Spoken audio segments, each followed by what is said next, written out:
Kita beralih ke top topik selanjutnya, status kepemilikan rumah mewah di kawasan Sentul yang digeledah Korps Pemberantasan Tindak Pidana Korupsi atau Kortas Tipikor Polri kian menjadi misteri. Pengakuan Febri Adriansyah sebelumnya justru berbanding terbalik dengan pernyataan kuasa hukumnya saat ini yang menyangkal rumah dan aset yang disita tersebut.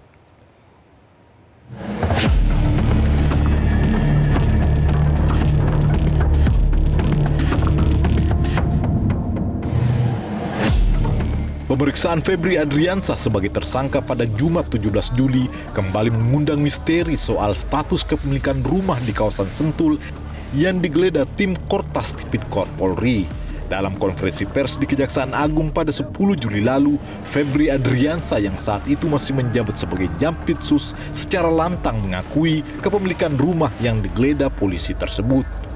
Namun situasi berubah 180 derajat sepekan kemudian setelah Febri menunjuk pengacara kondang Hotman Paris Hutapea sebagai kuasa hukum.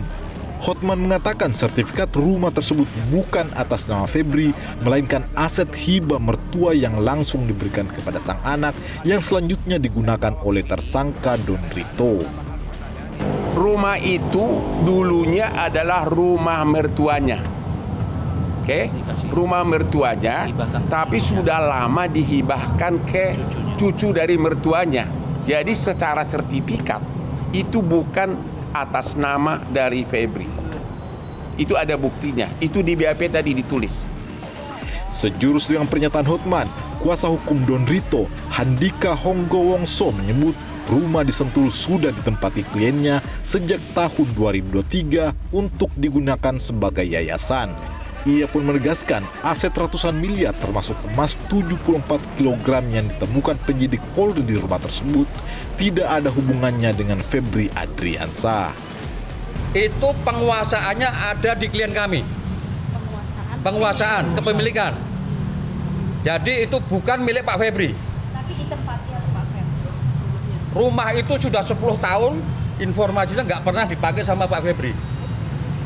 Tapi di 2023 dipinjam oleh si Pak Idon untuk kantor yayasan. Kendati demikian, mantan Kepala Pusat Pelaporan dan Analisis Transaksi Keuangan atau PPATK, Yunus Hussein menyatakan aset ratusan miliar termasuk emas 74 kg termasuk harta bergerak yang bisa saja berbeda antara yang memiliki secara formal dan yang menguasai.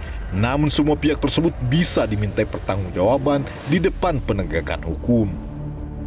Bisa dalam transaksi-transaksi tertentu diatur dengan legal arrangement siapa yang formal memiliki, siapa yang benar menguasai. Misalnya dengan istilah lain sering disebut oleh KPK ada nomini misalnya. Boleh nama orang lain di sana, tapi siapa yang mengendalikan.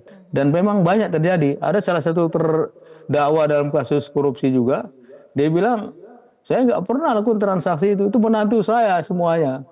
Lalu saya tanya, apakah Bapak ada menggerakkan atau menyuruh melakukan menantunya untuk lakukan macam-macam? Kalau enggak ya enggak ini bebas. Tapi kalau Bapak lakukan sesuai dengan pasal 20 KUHP KUHP yang baru, ya dia bisa dimintai pertanggungjawaban secara hukum gitu. Jadi indikasi cuci uang ada beberapa indikasi tadi ya. Tidak seimbang, kemudian anonymous asset type, ya, aset yang nggak ada namanya, kemudian tidak dilaporkan, ya, dan aneh rumah sama uang pemiliknya beda-beda itu tidak wajar. Kini, misteri kepemilikan rumah dan asal-usul emas serta duit sitaan sepenuhnya berada di tangan penyidik Kejaksaan Agung. Korps Adiaksa diharapkan bisa secara objektif mengusut status aset tersebut agar publik percaya hukum masih tegak berdiri di lembaga tersebut. Tim Liputan Metro TV. Jelajahi cara baru mendapatkan informasi. Download Metro TV Extend sekarang.